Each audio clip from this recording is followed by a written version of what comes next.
Either we are there or not, ITSP Magazine still gets the best stories. There are plenty of conferences and all sorts of events that spark our curiosity and allow us to start conversations with some of the world's brightest minds. In person or virtually, we sit down with them at the intersection of technology, cybersecurity, and society. Together, we discover what the synergy of these three elements means for the future of humanity. Knowledge is power, now more than ever. CrowdSec, the collaborative and open source cybersecurity solution. Analyze behaviors, respond to attacks, and share signals across the community for free. Let's make the internet safer together. Learn more at crowdsec.net. EdgeScan offers continuous vulnerability intelligence as a service, accurately identifying vulnerabilities and exposures across the full stack. All threats are verified by cybersecurity experts, providing exploitable risk and remediation guidance, virtually false positive free. Learn more at edgescan.com.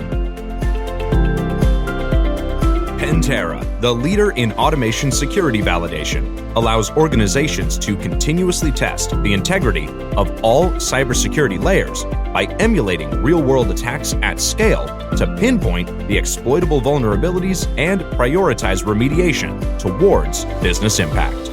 Learn more at www.pantera.io.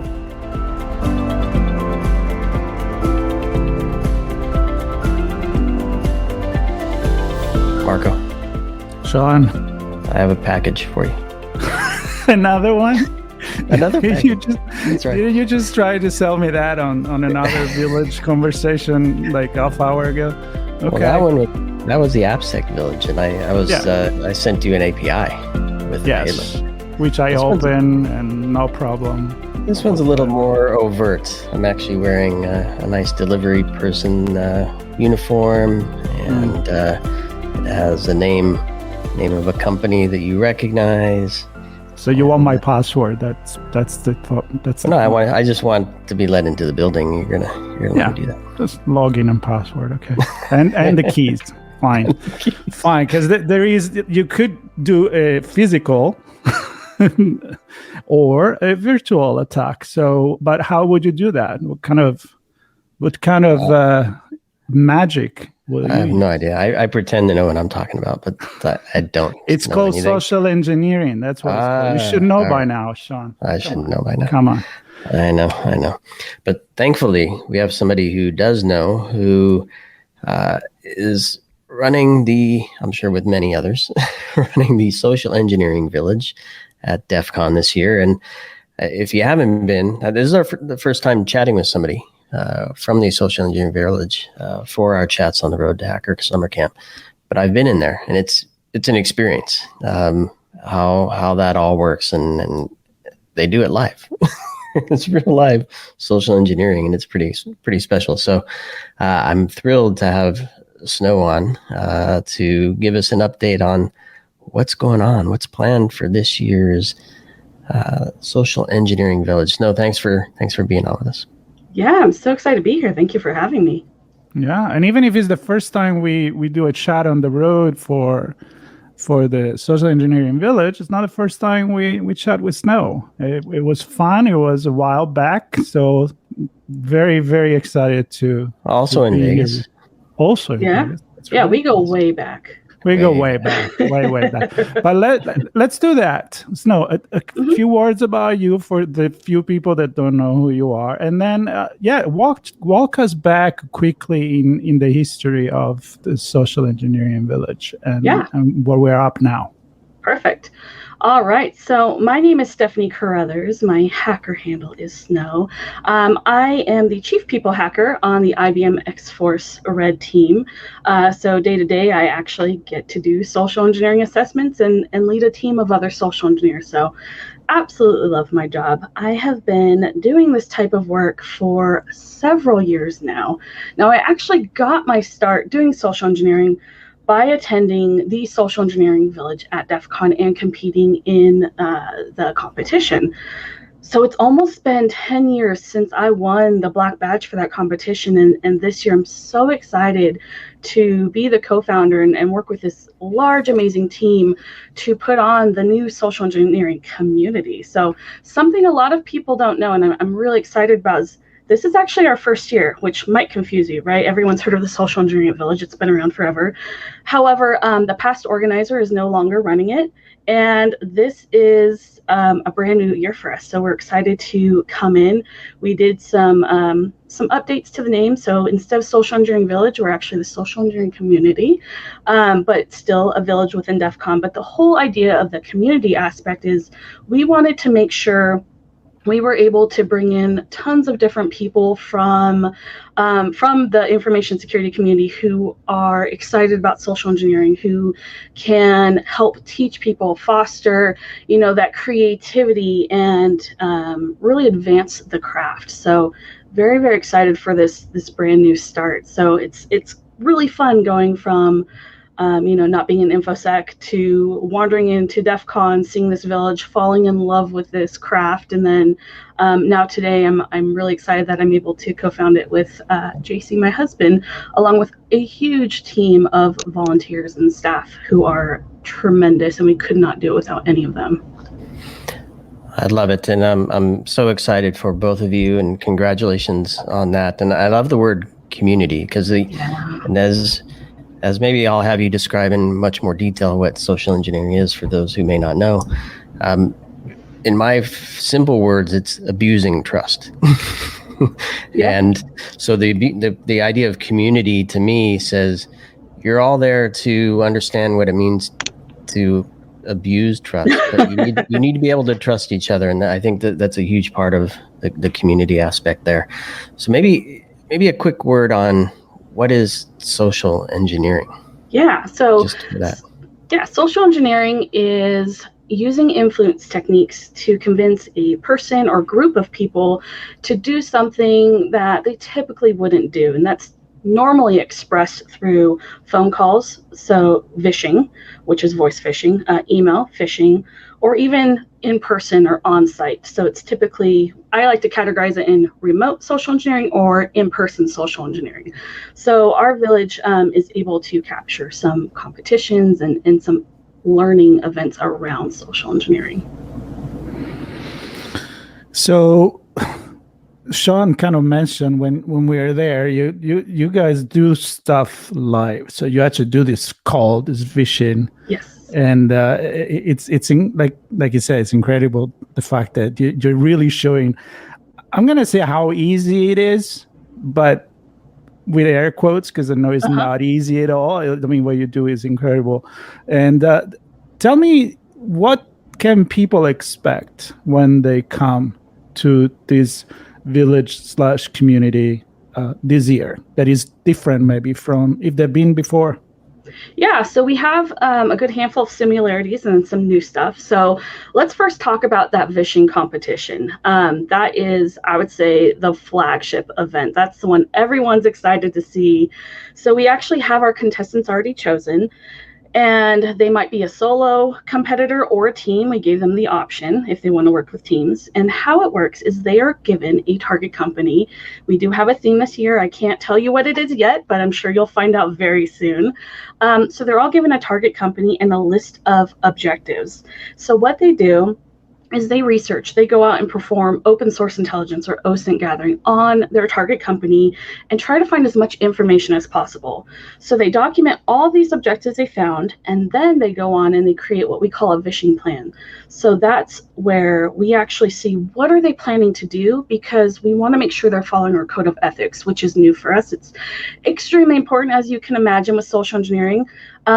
People can definitely get more into the gray area or even, possibly some illegal pretext. So what we're doing is we're making sure everyone follows our code of ethics. It stays, in that realm that we feel comfortable with and approve. So they put together all this information, and once they show up on site, which is pretty soon here, they actually are given a time slot where they go into our soundproof booth and they make live phone calls in front of the audience and try to elicit these certain objectives gets real employees over the phone in front of people. It is such a spectator short. And I have a couple things that we're doing different this year that I'm really excited about. One of them is we're allowing our contestants to get in character, so they can dress up and they could earn a bonus points. So let's say they were impersonating a delivery person. We're expecting them to show up in a uniform, maybe have a clipboard, even a box.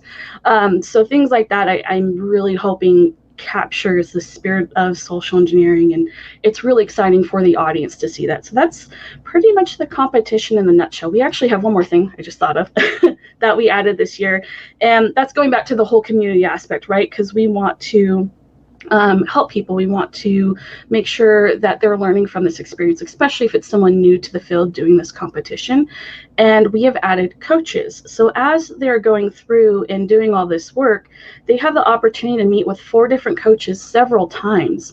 And those coaches really help them refine their pretext. Maybe they work through some simulated calls with them, and just offer advice. We really want to make sure everyone's set up for success. And that's just something that I'm super proud that we're able to offer this year. So talking about success, and you talk about code of ethics as well. What drives the community to, I guess what I'm trying to figure out is, how do people learn? So clearly you can learn from somebody actually doing the vishing, right? See how they interact. For people that don't know, that the sound of the call, the other person on the other side of the line is also presented to the audience outside the booth, right? So that's one way, but something like a physical social engineering, how does the community come together and learn about that? Are there talks, workshops, documents? What's involved there? Great question. So we don't necessarily have a competition or anything dedicated to physical security. However, we do have our panels and presentations that happen in the evenings. So Fridays and Saturdays, starting at 4:30, we have a variety of talks and a couple of panels that are really exciting. So absolutely check those out. We have 2 panels that I'm super excited about. The first one is how to become a social engineer. How do you do this professionally? Because that is the number one question that people ask me. So I'm so excited to be joined by a handful of others. I'm going to be moderating it. So we have Sherrod, who works at Proofpoint. She is fantastic.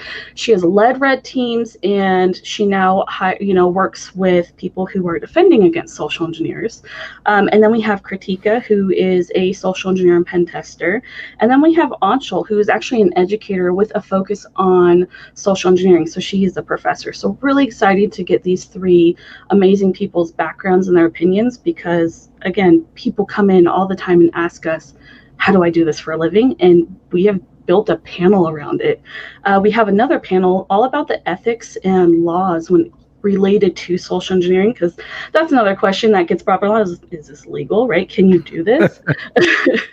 And so we're really excited. We have a lawyer, and then we have some amazing people who are in the industry as well, who have different opinions on the ethics. So I think it's going to play out pretty good, and I provide a lot of information, especially to folks who are new to the field and want to learn more about social engineering. Yeah. Well, I remember our conversation and other that I have with other social engineers, and I just cannot think a better way to really explain that hacking and, defending, attacking, blue team, red team, and all of that is really fundamentally a human thing, right? And yeah, you need the tool, but it's not that the technology is going to be the main character of the show. I mean, I know that many of the people that do this job, they have the most different background. I think you're one of them. Mm-hmm. Yep. And so I would love to hear maybe a little bit about the diversity and how you invite people to become part of this industry, of this community. Yeah, absolutely. That kind of makes me think of some of the people who we had that submitted applications to be a competitor, right? It's not your everyday pen tester, red teamer, someone who's been in this industry. It's people in sales and marketing who make the best social engineers. They know how to speak to people, to get them to click links, to buy things, right? They know those influence techniques, and those are two industries outside of InfoSec that honestly have the best people with this mindset. I came from a background of sales and special effects makeup, right? That's not what you think of when you think of a hacker, but it absolutely relates to what I do, and I'm able to utilize it all the time in the assessments I do. And I think that's one of the things that makes this village so popular, is because if someone's new and they don't maybe have that technical expertise, it's something that they can still relate to, they can see, right? Everyone can understand this village. There's something about it that's, honestly, to me, it's magical. But one of the things that's interesting with social engineering is, it works, right? If you look at data breaches, it's always at the top of, the entry points. However, tactics haven't changed much over the years. There's not a lot of innovation in the space, really because it hasn't needed to. But that's one of the things that's really important to JC and myself, is how do we, we push those boundaries? What can we learn? What's new? And it's really hard in this field. So we actually have a whole component in the village this year dedicated to research, where we allow people to come up with some type of hypothesis that they want to test. Maybe it's a different type of influence technique. Maybe it's something gender-based, right? If a female's calling a female, is that easier?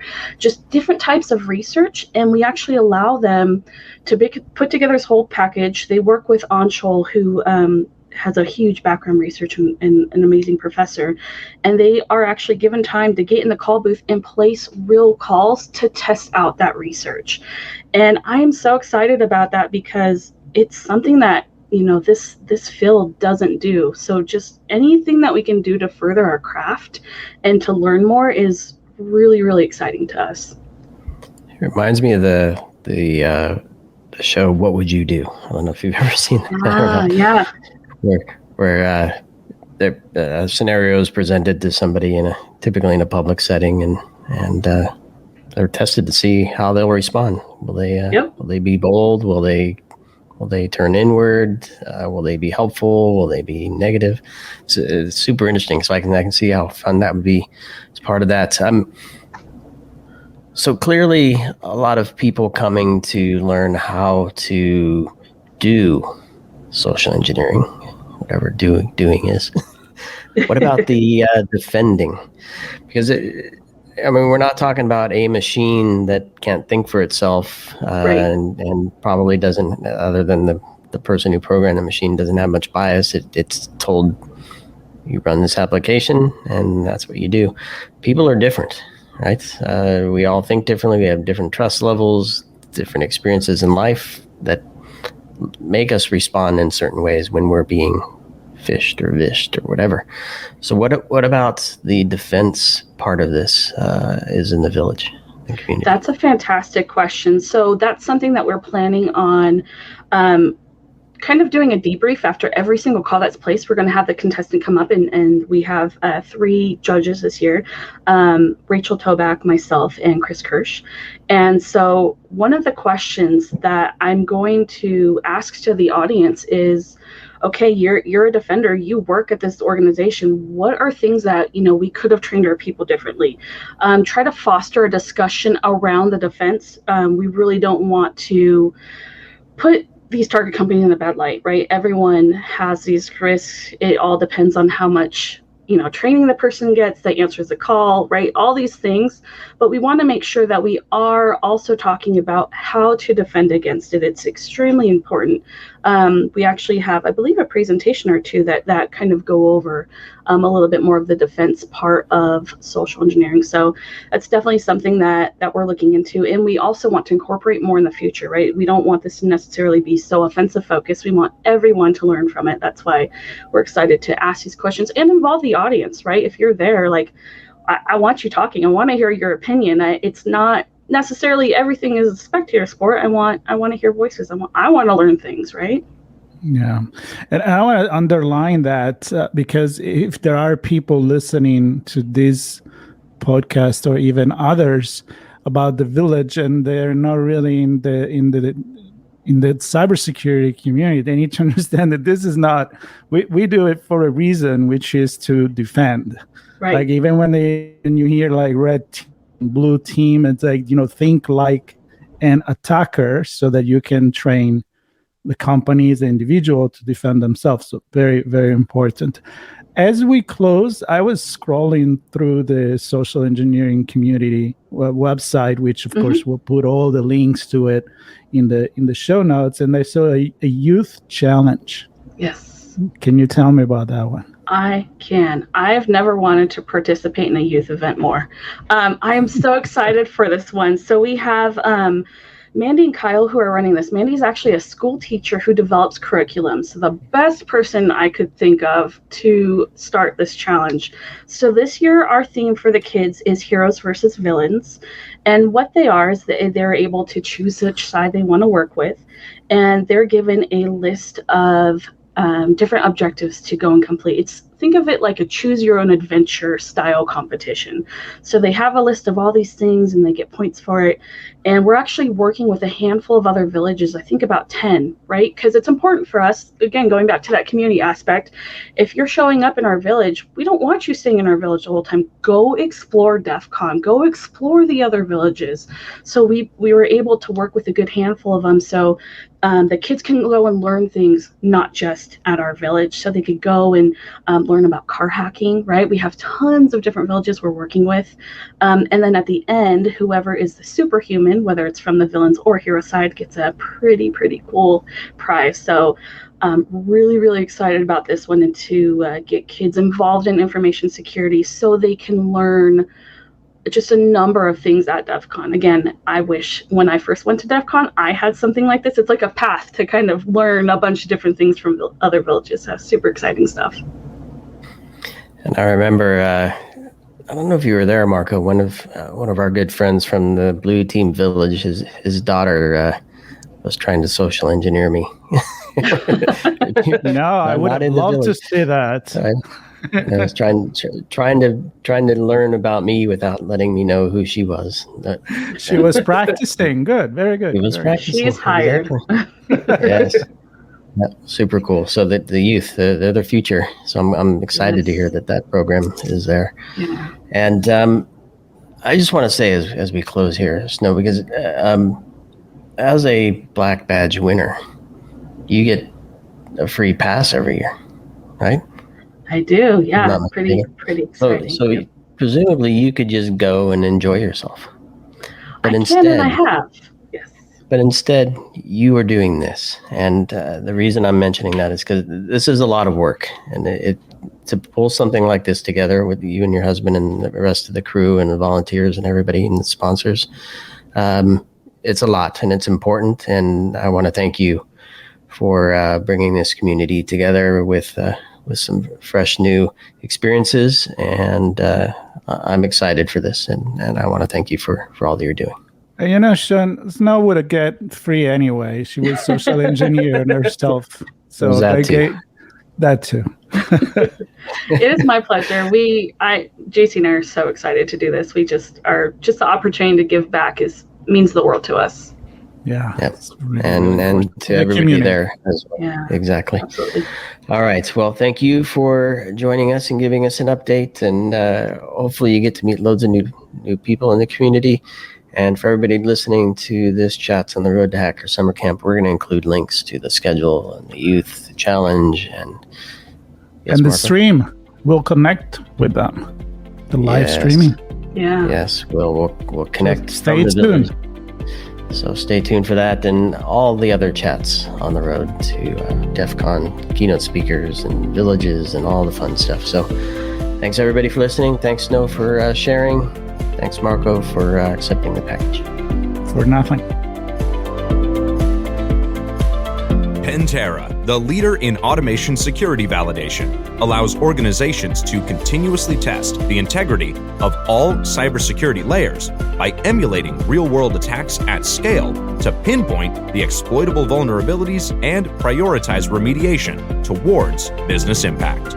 Learn more at www.pentera.io. EdgeScan offers continuous vulnerability intelligence as a service, accurately identifying vulnerabilities and exposures across the full stack. All threats are verified by cybersecurity experts, providing exploitable risk and remediation guidance, virtually false positive free. Learn more at edgescan.com. CrowdSec, the collaborative and open source cybersecurity solution. Analyze behaviors, respond to attacks, and share signals across the community for free. Let's make the internet safer together. Learn more at crowdsec.net. We hope you enjoyed this episode of our on-location conversation. If you learned something new and this podcast made you think, then share itspmagazine.com with your friends, family, and colleagues. If you represent a company and wish to associate your brand with our conversations, sponsor one or more of our podcast channels. We hope you will come back for more stories and follow us on our journey. You can always find us at the intersection of technology, cybersecurity, and society.